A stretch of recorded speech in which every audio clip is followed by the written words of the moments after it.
I want to introduce our first keynote speaker for this year's event. Firmly in the Ivy League and looking down on us now from atop Providence's East Side's College Hill. So if you look back beyond, you can see the hill rising up. At the summit of that hill is Brown University. And Brown University's recent graduates have gone on to start some amazing companies that are reshaping the way we live. Everything from Warby Parker to Teespring to SlideShare to MongoDB to this list can go on for a really long time. There are some amazing things that are happening out of Brown University, especially from a technology perspective.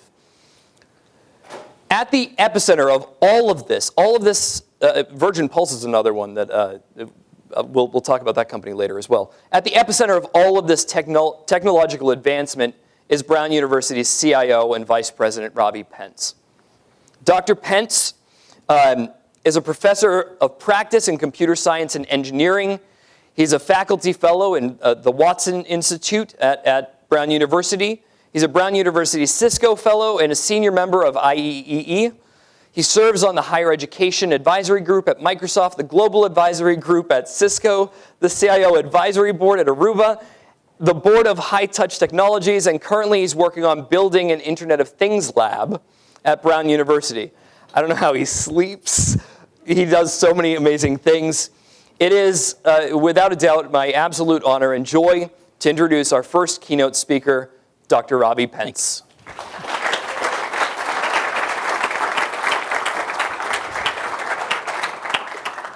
Am I on? Okay, great. Can you hear me okay? I want to acknowledge Travis here, because without him, I wouldn't sound this good. So any type of wisdom that's coming out of here, if at all it comes, is because of Travis over there. And Jay is helping out too, right? Right, Jay? All right. Did your water stay cool? Good deal. He handed me his water bottle when I was walking. He said, "Can you hold this for a minute?" I said, "Absolutely. I do all kinds of things. I can even hold water. That's no problem." It's such a pleasure and honor to be with all of you. Are you ready to have some fun? Yeah, all right, let's have some fun, okay? I did ask Nick, I said, why me? I said, there are so many amazing speakers in this town. And he said, like who? And I started mentioning names. And he said, I already asked them, they're busy. I said, okay. I said, this is a great foodie city. There are some amazing restaurant CEOs here who also dabble in data. Maybe you should ask them. He said, I already asked them.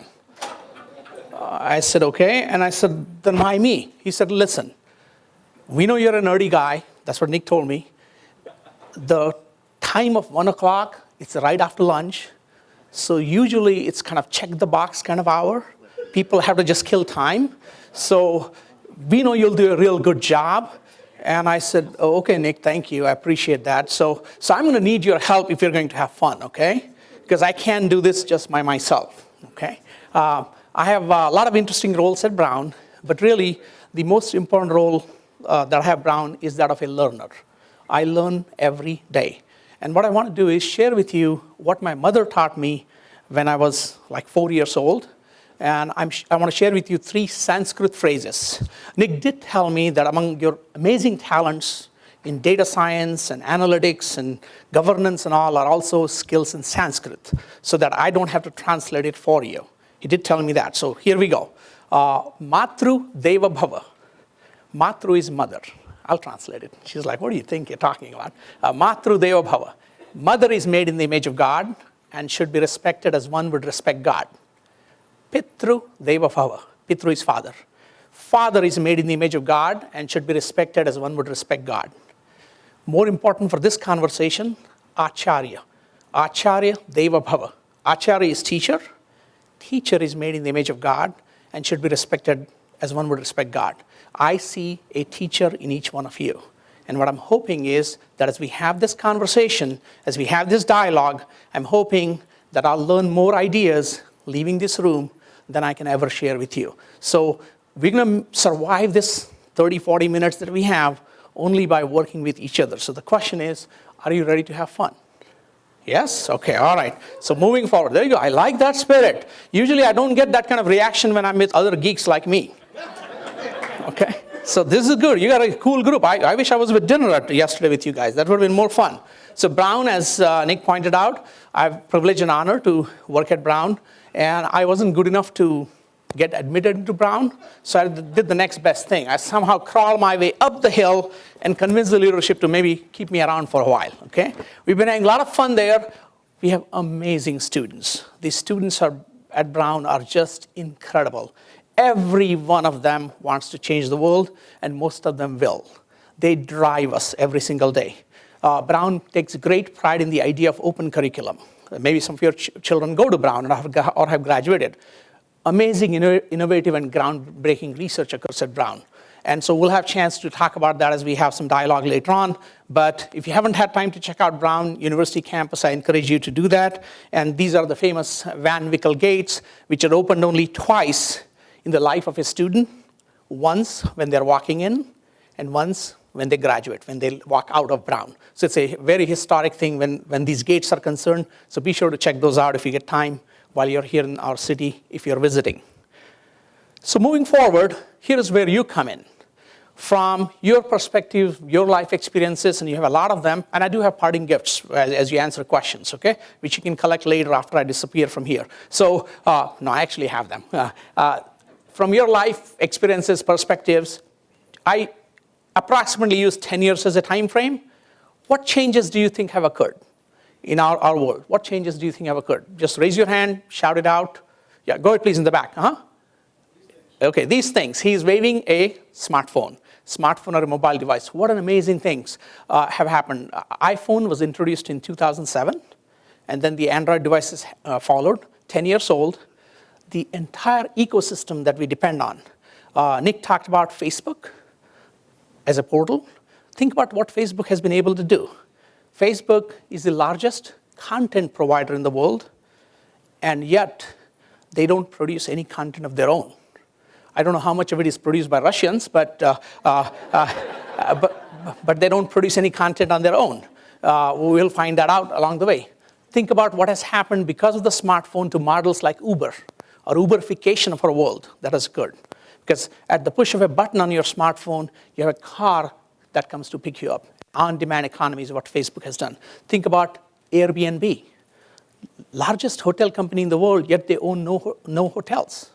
They don't own any hotels. Think about that. What kind of a model is this? All powered by that little device that you pointed out, that's your smartphone that you talked about. That has been an amazing innovation, in my view, that has occurred. And iPhone is 10 years old. Pretty soon, we're talking about iPhone X, 10 that's coming out, or 8, depending on your preferences.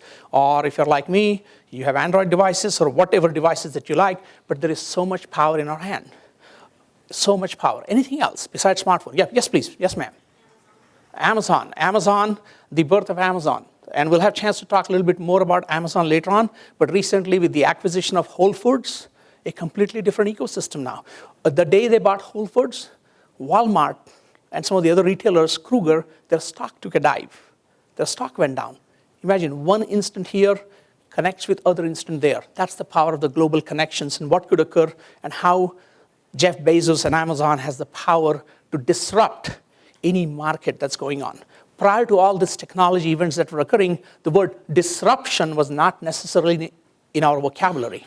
And now we talk about disruption every single day. Every single day, somebody is disrupting the status quo. Some Brown student is going to disrupt what we are doing today. That's going to happen along the way. One more thing, and we'll move forward. Yes, please. Email, okay. So in terms of email, you mean the fact that we continue to use email in spite of people's predictions that email is going away, or the fact you believe that the email is going, there is debate going on. People claim, some people feel that the email is going away. Some people say, I want to reduce my email, yet we seem to depend on email more and more and more. We talk, when we work with our Brown students, we are asking the questions, do you want us to send information by email, text messaging, Twitter, Facebook? The answer always is all of the above. They like to consume a lot of information from a lot of sources. So the bottom line is incredible amount of change all around us, and a constant change. Ray Kurzweil, if you haven't read one of his books, an amazing futurist, thinks about a lot of interesting ideas. He has had about 100 plus predictions that he has made in the past 10 years or so with about 86% accuracy. in terms of being accurate with his predictions. And one of his predictions, he talks about the 21st century is that each century you expect 100, each time you finish a century, you expect about 100 years worth of incremental changes and growth and evolution. He's talking about that 21st century is going to be exception, and the exception is going to be that in 21st century, he believes that there'll be as much growth as we would see in 20,000 years. He's taking an extreme case here. Then he lays out some of the ideas, and I'm happy to engage those with you later on, but tremendous amount of change all around here. I personally noticed the change in my own life as well. One thing that Nick doesn't know, because I'm good at cleaning out all the Google stuff that's on me, what happened was, before I got into this field, the field of information technology, I used to be actually 7 feet tall. And I played as a center for Los Angeles Lakers. And my name was actually Shaquille O'Neal. And then I got into the field of this information technology, and this is what happened. I started shrinking with the stress of information security, about all the data we were producing, all the things that were happening all around us. I wasn't sure why I wasn't prepared for change. I took a great pride being an engineer. I said, I am proactive, I can handle change, but I wasn't ready. So then I noticed that the change was looking me right in the eye, but I had not seen it. My title, Chief Information Officer, the acronym CIO, did not stand for Chief Information Officer. It was telling me all along that CIO stands for career is over. I just hadn't realized it. I just had not realized it. And my career would have been over had it not been for amazing, incredible individuals that I have the privilege to work with and work for. So I don't do anything great at Brown. It's all my staff who do that. I'm just a servant leader. They tell me to march whichever way, and I just march away. And they're the smart people who are making things happen every day. But I've been concerned about all this pace of change. And I've had people say, the life back then was so much better. A lot of people like to say that. The life back then was so much better. The life back then was so much better when you actually sat on the dinner table and had conversation with each other as opposed to texting each other.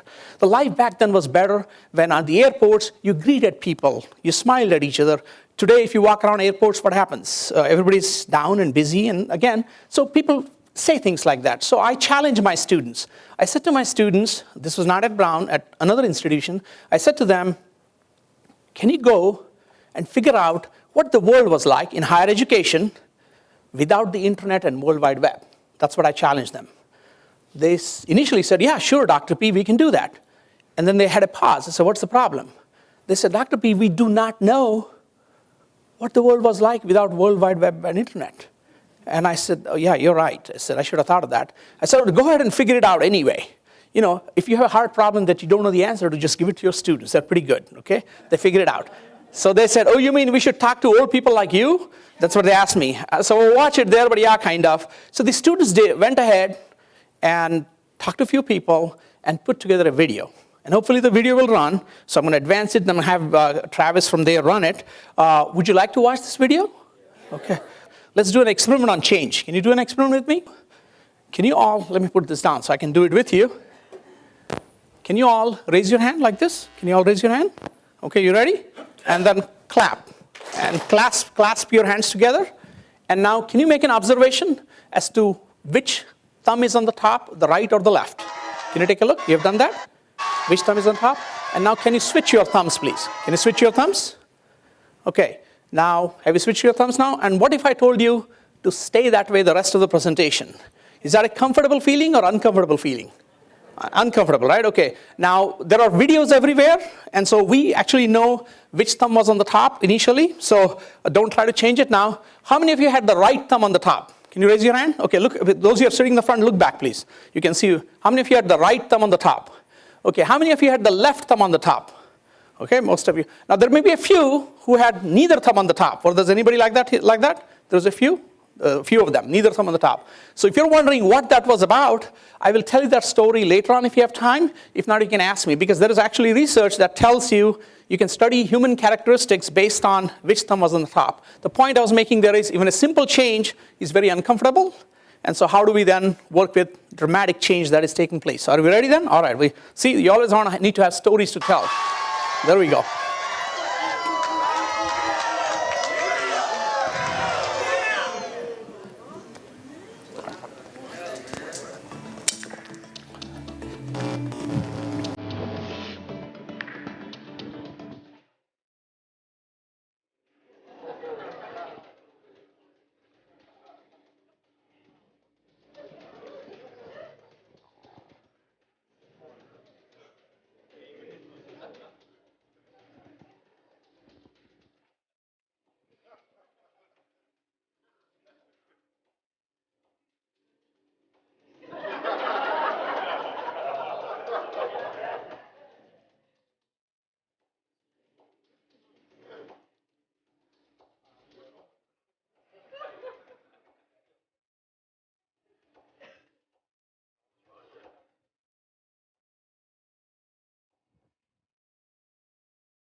Thank you. I mean, not that anybody in this room is old, but some of you looks like you were able to relate to some of that stuff over there. But we will not tell anyone, so don't worry, it'll be okay. That was the life was like, but there is no going back. There is no turning back. We can't go that way. Now everything is automated, as we know. Life is different. But sometimes it's good to take a pause and have some fun with how our past used to be. So moving along, usually when I play this video in front of 18 and 19-year-olds, the room is completely silent. They cannot relate to any of it. So it's not funny to them at all. So I have to be selective where I use these videos. So somebody mentioned Amazon. And when we look to past, what we are seeing today is a lot of the conversions that's occurring in this space. A lot of the conversions that's occurring. And if you think about it, when we think about convergence, once upon a time, there was the Gutenberg press, the famous Gutenberg press. And in case of Gutenberg press, I'm sure nobody knows about Gutenberg press here, but then there was the advent of modern printing, where we had the hard copy books, and life was good. I actually enjoyed going to bookstore and looking at hard copy books, browsing hard copy books.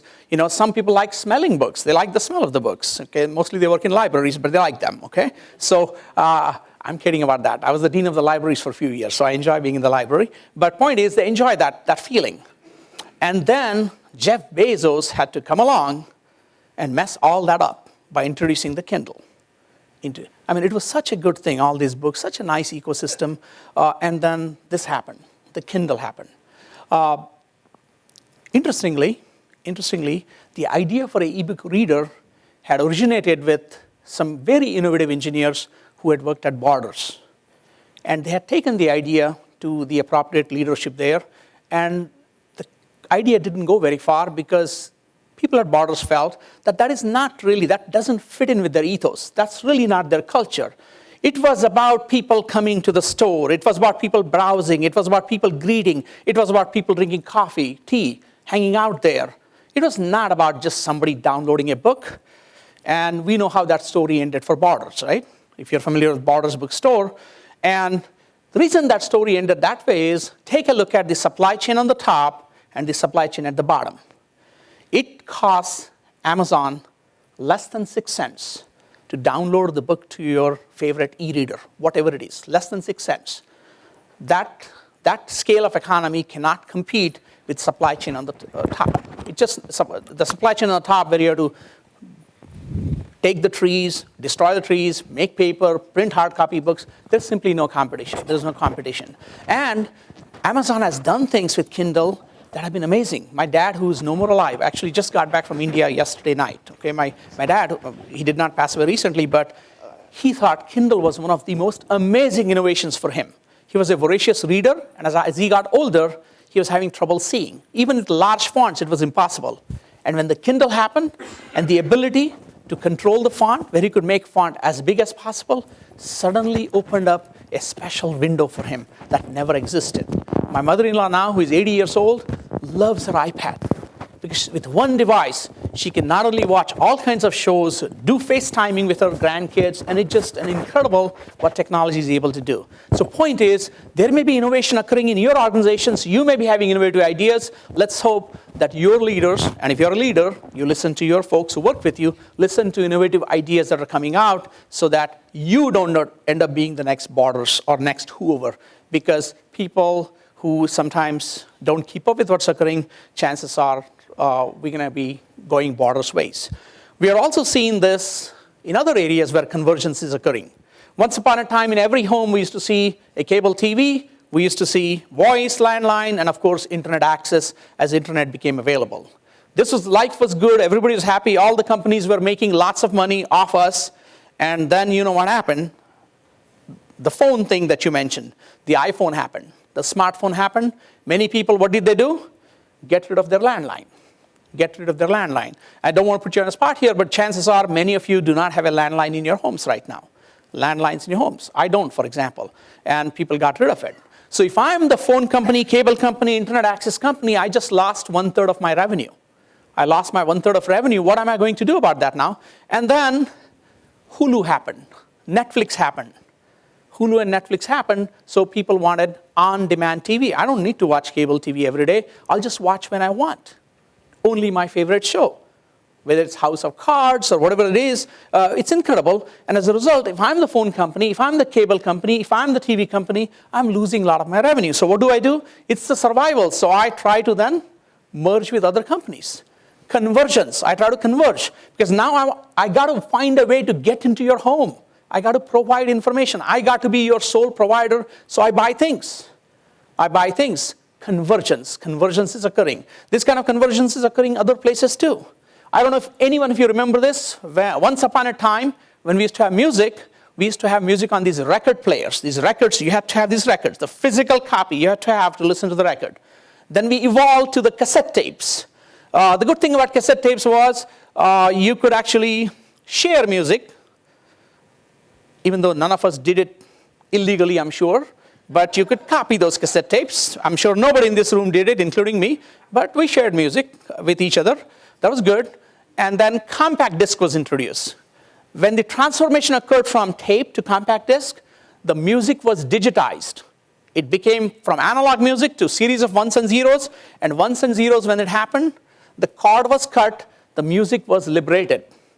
And now what is the ecosystem? It is any place, any device, any music, any kind, your music on demand from Spotify, from Pandora, from a variety of other sources.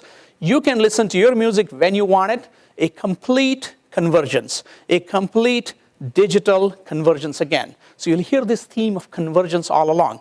Convergence, convergence, convergence. Sometimes for survival, sometimes for other places. And oh, by the way, don't forget, with Kindle these days, depending on which book you buy, you can also get audio narration with it. You can buy narration with it. So if you don't have time to read the book and you have a long drive, the device will read the book to you, put headphones in, and the book is read to you. And so on, convergence. So as we think about all this thing, it's not limited to books and music and so on. Dell is buying EMC, Cisco is buying 6 other companies, Hewlett-Packard, not to be left behind, is buying a few other companies, and then splitting them up. You will see this in all types of businesses that's occurring because we are constantly getting disrupted. And the only way to survive oftentimes is to think in terms of convergence and where we're going with this. This is happening in education space as well. This is the future of the education. It's already occurring in many places. Why does a student have to be enrolled in only one institution? Why would you want to? Why couldn't I take a class from England, one from Brown, one from someplace else, and still be able to count? It doesn't happen like that right now because people are very particular about it. But that's the model where we're moving. This is occurring. This is going to occur. The institution of the likes of Brown and Harvard and MIT, those institutions are going to be fine. It's the other mid-level institution, if they don't keep up with this model, are not going to survive. They're going to shut down. It's already happening in states like Georgia and in Kansas and other places where institutions are merging, converging for survival. Merging and converging for survival, because that's going on too. I know you've been sitting very quietly and you did tell me that you're going to participate and have fun. So can we play a game? Do you know how to play? It's a low technology game. Rock, paper, scissors. Just in case you don't remember the rules are over there. Like for example, Caesar cuts the paper and so on. Got it? So can we take 1 minute, best of 5 wins, get a partner, and play rock, paper, scissors right now, please? Go ahead. Let's see. And remember, we are videotaping you. Go ahead, rock, paper, scissors.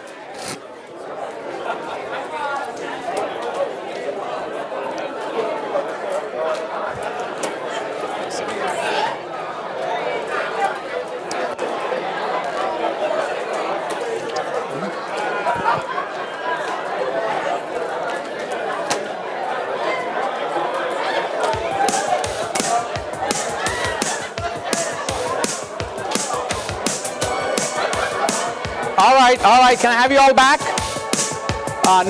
Nick is getting extremely worried. All right, let's come back here. All right. Nick is getting really worried. He'll never call me back here ever again. He said they were supposed to wake up, but not this much. Well, here's what was happening. While you were all having fun, the rest of the world was actually working. This is what happened in the time that you were playing. This is exactly what was happening in the time that you were playing the game. Think about those numbers there. Perhaps if you're a multitasker, your while playing the game was probably doing one of this thing. And we used to have far fewer tweets, but since the recent elections, the tweets have gone up on Saturdays and Sundays. So I don't really know why you're laughing. I'm not sure. I just kind of threw it out there. So anyway, I'm sure our president is contributing to lots of tweets, okay? Now that I've said this, if you don't see me tomorrow here, I'm probably in Guantanamo Bay, so with my skin color and all. So exactly. I just came in from India yesterday at the global entry. I was wondering if they're going to ask me some questions. So it was fine. It's no problem at all. Those people are really nice, those who work there. So moving forward, since you had fun and we saw a lot of these interesting things, most of that information that you saw, and as you pointed out correctly some time ago, most of that information is consumed through mobile devices, through mobile. In India, which for longest time has been considered as a third world country, what's amazing is there are about 400 million people who are using broadband now, and 94% of them, that's the highest rate in the entire world, the 94% of that broadband consumption is all on mobile devices. 94%. You know why? They don't have the standard infrastructure we do. So they're simply leapfrogging. The same thing is happening in Africa. Same thing is happening in Africa. And with 4G already running and 5G on the way, they're going to get amazing data rates. And we're going to have some really exciting times. So a lot of penetration using mobile devices, and a lot of these activities right around mobile. So much innovation, so much power. Then there is the data that all these mobile devices generate. Incredible amount of data. And I know there are some amazing data scientists in the rooms, but you know already then, a simple medical resolution scan, one scan could be as high as 1 petabyte. 1 petabyte. Here's a statistics for you if you're curious. From the dawn of the humankind until about 2003, dawn of humankind until 2003, all of us collectively, we generated 5 exabytes of data. If you're wondering how much is 1 exabyte, I had to look it up too. It is 1 followed by 18 zeros. 1 followed by 18 zeros, 1 exabyte. So 5 exabytes of data, all of us together, up to about 2003. And you know what's happening each day today? We are generating 10 exabytes of data each day. 10 exabytes. So moving forward then, what do you think this is a picture of? Manufacturing? Yeah. This is the Tesla. This is one of the Tesla plants. What's missing? People. There's like one human being in that picture. Can you find it? So one of those of you with sharp eyes, and I'm told all of you are really sharp and detail-oriented. Yeah, there are people pointing out there. Let me help you a little bit. Can you see that there? There's like one person there. So what's happening is robotics, 3D printing, robotics. Do you know there's a company in California called Organova that's working to actually, using 3D printing and other technology, print human organs using human tissue. So for example, if I need a kidney, they'll just print me one. And maybe I can order it over Amazon for all we know, okay? No, I mean, seriously, this is happening. I mean, things are happening. You can get it printed in your neighborhood store in Kinko's instead of Federal Express bringing it to you. It's a very interesting world, but it's also raising other ethical questions. If that's the case, if technology advances where I can print any organ I want a heart, I get a new heart, okay? Does that mean I get to live forever? Should I? I mean, there are people who live, they might say, yeah, bad idea, but my point is, there are some ethical dilemmas that we need to think about. So technology decisions, when they are being made, it can't be just technology, school nerdy guys like me. It needs to be a thoughtful group of people like all of you sitting at the table and having very serious conversations around this kind of technology. It can't just be. But incredible things around BI, business intelligence, artificial intelligence, machine learning, the list goes on and on. This is Thayer Street near Brown University. And pretty soon, when I talk about Internet of Everything, it's going to be Internet of Information that you look up on Google. It's going to be Internet of Places, where you travel virtually before you actually go there, right? It's going to be about Internet of People, the Facebook, the Twitter, the Instagram, the Snapchat that we talk about. And of course, it is going to be the Internet of Things. All the thousands of sensors that are out there that are globally connecting us, yet exposing us to challenges around privacy. You heard about the Equifax, right? Just today, Deloitte. If you haven't read about Deloitte, just today, Deloitte. And the list goes on and on and on. And at Brown, this is one thing that keeps me awake at night. And I always say to my colleagues at Brown that it is not a matter of if, but it's a matter of when, that we have to be mindful. The world we live in is extremely difficult, and of course there are the security challenges that we talk about. And the list goes on and on. Apple, with the newest iPhone now, has an amazing, incredible face recognition software built in, where you don't have a code, it will actually recognize you and open your phone. Face recognition, the iPhone 10. A lot of people are really excited about that idea of how far the machine learning has come, but people are also concerned.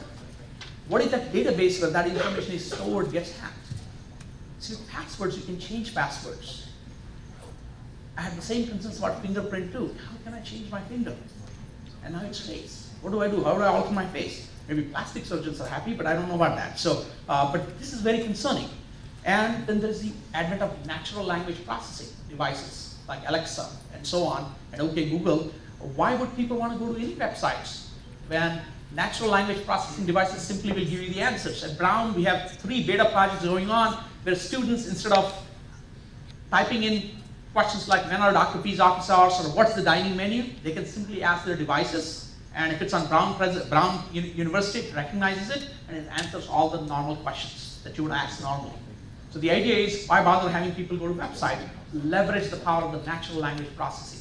At the intersection of all of this, whether it's natural language processing, machine learning, Internet of Things, places, people, information, there are amazing research, entrepreneurship, teaching, learning opportunities available, and the world is going to move at an incredible pace. So I asked my staff to create a couple of minutes of video to see where our world is going, and are we ready to face that world? Are you interested in watching this video?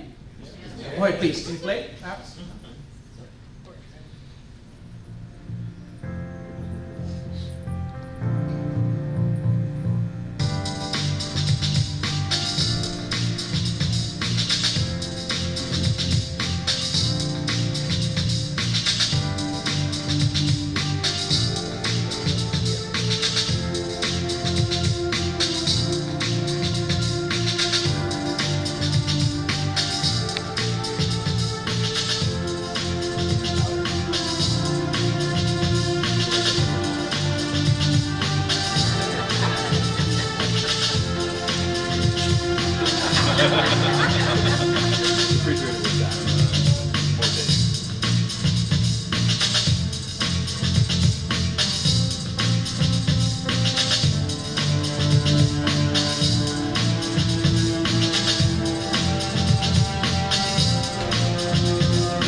question that you're thinking about is, each one of you feels ready for it? And if you don't feel ready, what are you going to get ready for it? So think about this now. When you see this logo, what comes to mind? Snail mail. Say that, somebody said snail mail. What else? Cards. Anything else? Snail mail, cards, anything else? Sappy, okay, yeah. I knew, Jay, you were going to say that. Sappy, okay. Holidays. So thing is, Hallmark is a Kansas City company. And Hallmark's core competency was about feeling, if you ask Hallmark people. It was about reaching out and touching someone. It's about saying that happy birthday. And then Facebook happened. People started wishing each other happy birthday, stopped buying cards. They're not buying cards anymore. You get like 200 people wishing you happy birthday on Facebook. When was the last time you actually got 200 happy birthday cards by snail email? I'm sure nobody did. Okay, you would like to, but you didn't. But on Facebook, it feels so good that when people wish you, it actually feels good that you exist. Okay, so that so many people are thinking about you. Feels good, right? And so what is Hallmark supposed to do? They were losing business left and right. It was their core competency was reaching out and touching someone. They said, how are we going to leverage technology? What are we going to do? This technology thing is really messy. It's causing problems for us. So here's what they did. And for that, I want you to see this quick video. Can you play this video, please? Oh, yeah.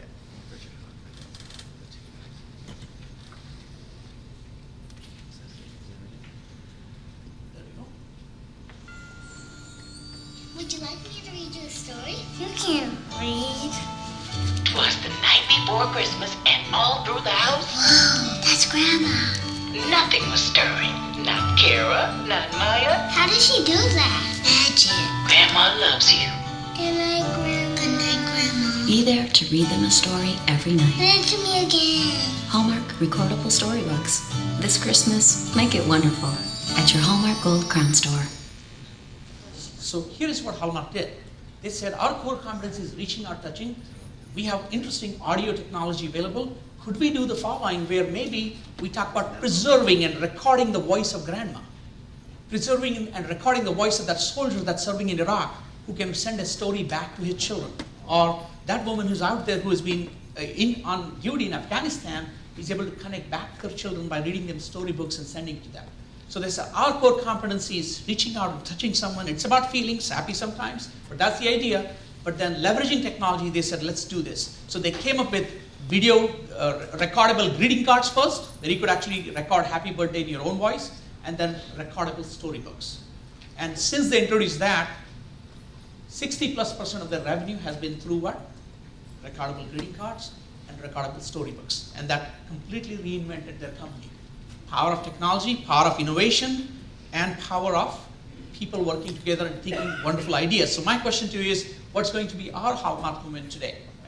With all these brilliant individuals in this room, and I really feel that it's about convergence of innovation, entrepreneurship, entrepreneurial spirit, empowered by technology, and enabled by education. Education that's in each one of us, that teacher-student relationship that's in each one of us. Someday we are teachers, someday we are students, someday we are learners, someday we are just collaborative colleagues who are helping each other and learning from each other. So as you think about where the world is going, I shared several ideas with you, but be thinking about how you would answer this question. Where do you think the world is going in the next 5 years? We saw last 10 years, we saw some of the ideas that are happening from organs to AI to 3D printing to robotics to eyes in your, contact lenses in your eyes that work differently with sensors in them. List goes on and on. Devices on us, wearable, implanted, on and on and on. So where is that world going? So I leave you with this question to think about, and I'm happy to engage with you whenever we have an opportunity to interact. But I really appreciate you giving me the opportunity and doing your very best to stay awake for this nerdy guy. So thank you so much.